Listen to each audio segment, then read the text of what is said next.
अस्सलाम वालेकुम dear students, उम्मीद करता हूँ कि आप सब ठीक होंगे। आज का लेक्चर हम आपसे शेयर करेंगे मलेशियन इंटरनेशनल स्कॉलरशिप के ऊपर। इसमें तमाम के तमाम सब्जेक्ट जो हैं वो इंक्लूडेड हैं और ये स्कॉलरशिप जो है मास्टर के लिए भी अवेलेबल है, एमएस के लिए भी है और पीएचडी के लिए भी है। इसके अलावा इसका एलिजिबिलिटी क्राइटेरिया क्या है, इसकी लास्ट डेट क्या है, कौन कौन इसके लिए एलिजिबल है, आइए देखते हैं। जी स्टूडेंट्स, अगर आप अप्लाई करना चाह रहे हैं मलेशियन इंटरनेशनल स्कॉलरशिप के लिए तो आपको आना पड़ेगा ministry of higher education commission of Malaysia की इस वेबसाइट के ऊपर। मैं इसका लिंक आपके साथ डिस्क्रिप्शन में शेयर कर दूंगा। ना सिर्फ इसका, बाकी जितने भी डॉक्यूमेंट्स हैं जो रिक्वायर्ड डॉक्यूमेंट्स हैं उनका भी लिंक आपसे मैं जो है डिस्क्रिप्शन में शेयर कर दूंगा। कौन सा रिकमेंडेशन लेटर आपको चाहिए होगा, फिर किस किस किस्म के जो है आपको एंडोर्समेंट चाहिए होंगी, फिर ऑनलाइन एप्लीकेशन का जो लिंक है वो भी आपसे मैं शेयर करूंगा। तो सबसे पहले हम ये देखते हैं कि स्कॉलरशिप किसके लिए है और स्कॉलरशिप की रिक्वायरमेंट्स क्या क्या है, इसके लिए एलिजिबिलिटी क्राइटेरिया क्या क्या है, कौन कौन से इसके लिए डॉक्यूमेंट्स चाहिए और ऑनलाइन एप्लीकेशन कैसे फिल करते हैं, और फिर एंडोर्समेंट लेटर क्या होता है, फिर रिकमेंडेशन लेटर क्या होता है, और फिर इंग्लिश प्रोफिशिएंसी के लिए आपके पास जो आइलेट्स और टफल नहीं है तो फिर आप उसके अलावा क्या दे सकते हैं इनको। और इसकी जो डेडलाइन है वो इस साल की है 50 जून 2022। मैं आपको बता दूं कि ये हर साल जो है इसी महीने में जो है ऑफर होती है, यानी कि अगर आप इस दफा अप्लाई नहीं कर सकते तो आप नेक्स्ट टाइम कैसे अप्लाई कर सकते हैं उसके लिए भी सेम आप हमारी ये लेक्चर जो है सुने। ओके जी, इसमें आपको सबसे पहले अप्लाई करना पड़ेगा आगे click here to MIS online application system. जैसे आप इसको क्लिक करेंगे तो ये आपको लेके आ जाएगा लॉगिन के पेज के ऊपर। ठीक है, अगर मैंने तो ऑलरेडी लॉगिन किया हुआ है यहाँ पे, ठीक है, अगर आपने लॉगिन नहीं किया तो आप यहाँ पे क्लिक कीजिएगा साइन अप के ऊपर। जब से आप साइन अप के ऊपर क्लिक करेंगे तो ये आपसे रिक्वायर्ड करेगा आपका जो है पासपोर्ट का नंबर, फिर पासवर्ड, फिर आपका ईमेल आईडी, और फिर ईमेल आईडी जैसे आप उसको देंगे तो ये आपको लॉगिन की डिटेल दे देगा। आपका जो पासपोर्ट नंबर है वो as a user name use होगा, फिर जो पासवर्ड आपने वहां पे सेट किया वो यहाँ पे पासवर्ड आ जाएगा। इसके अलावा लॉगिन करने के बाद फॉर्म को कैसे फिल करना है वो तो हम बाद में डिस्कस करेंगे। पहले देखते हैं इसकी गाइडलाइंस क्या है, फिर हम देखेंगे डाउनलोड में कौन कौन से डॉक्यूमेंट्स हैं जिनको आपने फिल करना है, और फिर फ्रिक्वेंटली आस्क्ड जो क्वेश्चंस है वो भी हम देखेंगे। तो सबसे पहले हम क्लिक करते हैं गाइडलाइंस के ऊपर। जैसे आप गाइडलाइन के ऊपर क्लिक करेंगे तो ये हमारे पास सारी सारी यहाँ पे गाइडलाइंस की आ जाएंगी। मैंने ऑलरेडी आपके लिए इसको डाउनलोड किया हुआ है, मैं इसका लिंक भी शेयर कर दूंगा। तो यहाँ पे देखिए सारी की सारी गाइडलाइंस जो अवेलेबल है इस डॉक्यूमेंट के ऊपर। सबसे पहले तो ये देखते हैं कि स्कॉलरशिप के लिए कौन कौन अप्लाई कर सकते हैं। जैसे कि हम मेंशन है हु कैन अप्लाई, तो आप जो है अगर आप मास्टर के लिए अप्लाई करना चाह रहे हैं फिर भी आप इसके लिए अप्लाई कर सकते हैं, और पीएचडी के लिए अप्लाई करना है फिर भी इसके लिए अप्लाई कर सकते हैं। और मलेशिया के तकरीबन सारी यूनिवर्सिटी जो है इसमें जो है वो इंक्लूडेड है। इसके बाद अगर हम देखें तो हमारे पास जो कंट्रीज की लिस्ट देखें तो ऑलमोस्ट जो है ऑल ओवर दी वर्ल्ड जो है मोस्टली कंट्रीज में अवेलेबल्स है। अगर आप ये देखें यहाँ पे हमारे पास जो इराक है, इंडिया है, चाइना है, ये सारे इस पे एप्लीकेशन की यहाँ से ये भेज सकते हैं। और हम अगर नीचे आ जाए नंबर 51 पे आई थिंक सो पाकिस्तान भी अवेलेबल है अगर आप यहाँ पे देखें तो। ओके, अगर नेक्स्ट हम देखें तो नेक्स्ट हमारे पास है हाउ टू अप्लाई, यानी कि आप कैसे अप्लाई कर सकते हैं, यानी कि एप्लीकेशन का पूरा जो प्रोसेस है वो क्या है। तो नंबर 1 पे देखें तो बड़ा सिंपल सा है कि आपने जो है अगर स्कॉलरशिप के लिए अप्लाई करना है तो आपको ऑनलाइन एप्लीकेशन फिल करनी पड़ेगी, जो भी अभी शुरू मैंने आपको लॉगिन दिखाया था। जैसे आप इस लिंक के ऊपर क्लिक करेंगे तो ये आपको लेके जाएगा लॉगिन के पेज के ऊपर। तो हम पहले हम लॉगिन पे जाके देखते हैं क्या क्या वहां चीजें रिक्वायर्ड है, फिर हम दोबारा वापस आएंगे गाइडलाइन के ऊपर। तो ये देखिए वो लॉगिन का पेज है। जैसे आप लॉगिन के ऊपर क्लिक करेंगे यानी कि यूजर नेम लिखेंगे, पासवर्ड लिखेंगे, तो ये आपको लेके आ जाएगा एप्लीकेशन के इस पेज के ऊपर। जैसे आप इसमें लॉगिन हो जाएंगे तो फिर हमारे पास जो है सबसे पहले ये पेज ओपन होगा। इस पेज में आपने जो पहला इसका पार्ट है उसमें आपने अपनी जनरल इन्फॉर्मेशन देनी है, जिसमें आपका नाम, date of birth, gender, religion, marital status, number of children, ये सारी चीजें आपको मेंशन करनी पड़ेगी। सेकंड हाफ में देखें तो सेकंड पार्ट में जो है आपको मेलिंग और कम्युनिकेशन एड्रेसेस देने पड़ेंगे, यानी कि आपका जो ऑफिशियल एड्रेस है वो मेंशन करें। फिर आपका जो है वो अगर उनकी जो है वो कोई ऑफिस का एड्रेस है तो आप यहाँ पे देख सकते हैं। फिर उसके नीचे टेलीफोन नंबर्स होंगे वो आप यहाँ मेंशन करें, फिर अपनी कंट्री जो, फिर उसके बाद जो है अगर होम एड्रेस है तो वो दे, ईमेल आईडी यहाँ पे दे, और लास्ट पे देखें तो हमारे पास यहाँ पे कि इमरजेंसी कांटेक्ट पर्सन, फिर आपने अपने भाई या आपकी फैमिली में कोई पर्सन ऐसा जो जिसके अलावा अगर वो कांटेक्ट करना चाहे इमरजेंसी में किसी को तो उसकी डिटेल यहाँ पे आपने देनी है। ओके, जैसे आप इसमें जो है ये सारी डिटेल ऐड कर दें इस पेज के ऊपर, आपने क्लिक करना है इसके ऊपर नेक्स्ट के ऊपर। जैसे हम नेक्स्ट करेंगे फिर हमें जो है ये एजुकेशन की डिटेल मांगेगा, फिर उसके बाद फर्दर सारे डॉक्यूमेंट्स मांगेगा। तो हम दोबारा वापस चलते हैं अपने जो है गाइडलाइंस के ऊपर, वहां से देखते हैं कौन कौन सी जो है चीजें इसके लिए रिक्वायर्ड है फर्दर। देखिए यहाँ पे नंबर 2 के ऊपर तो वहां पे उसने वेरी क्लियर मेंशन किया हुआ है कि आपके पास जो स्कैन्ड और सेव पीडीएफ फॉर्मेट में तमाम डॉक्यूमेंट्स होने चाहिए। कौन से डॉक्यूमेंट्स यहाँ सारे मेंशन है। नंबर 1 एप्लीकेशन फॉर्म, जो भी हम पीछे आपको शेयर किया था कि जैसे आप उसको फिल करते जाएंगे तो आगे आप नेक्स्ट पे जाएंगे तो आपके जो फॉर्म वहां पे जैसे फिल हो जाए उसको डाउनलोड करके उसकी एक पीडीएफ की कॉपी आपके पास होनी चाहिए। फिर आपके पास जो है एक सर्टिफिकेट होना चाहिए, या आपका जो पासपोर्ट है वो उसकी जो है 6 मंथ की अभी जो है वैलिडिटी भी बाकी रहनी चाहिए एक्सपायरी के लिए।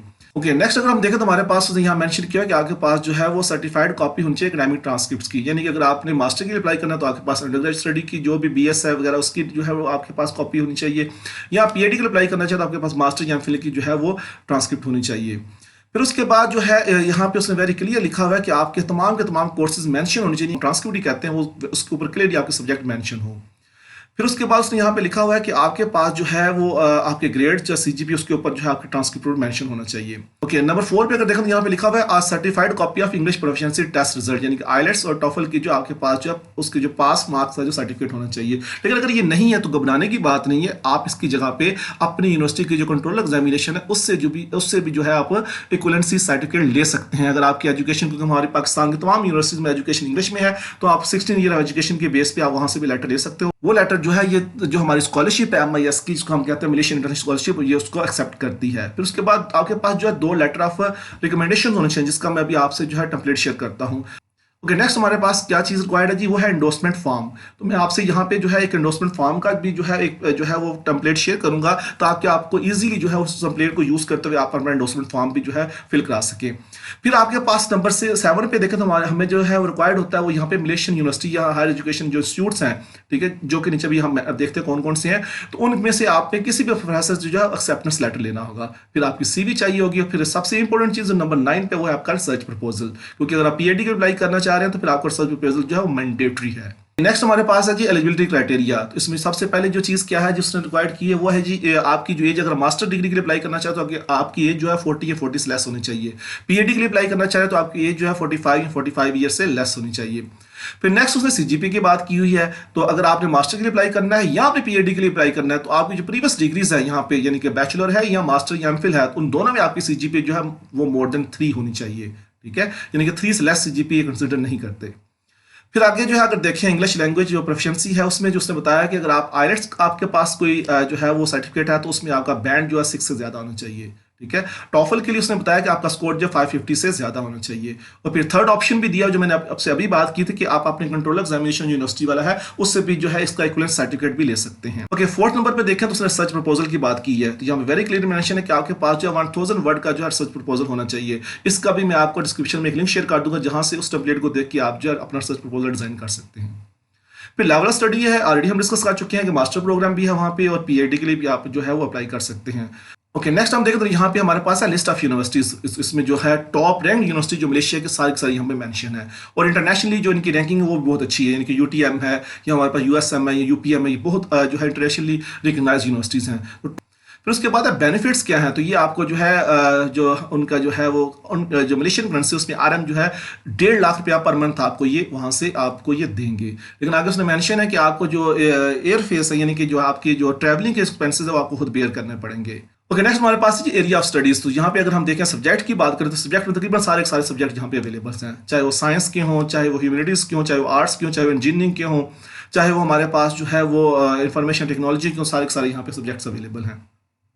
सिलेक्शन क्राइटेरिया क्या है, जैसे आप अपनी एप्लीकेशन को जो है सबमिट कर देंगे तो फिर आपकी जो है वो शॉर्ट लिस्टिंग करेंगे। शॉर्ट लिस्टिंग के बाद जो है आपकी कम्युनिकेशन जो इंग्लिश लैंग्वेज है, रीडिंग की और जो है लिसनिंग की, उसको वो चेक करेंगे ड्यूरिंग इंटरव्यू। तो ये 2-3 चीज़ें जो आपके मेनली जो आपका जो एकेडमिक बैकग्राउंड है वो इसमें सबसे इंपॉर्टेंट है।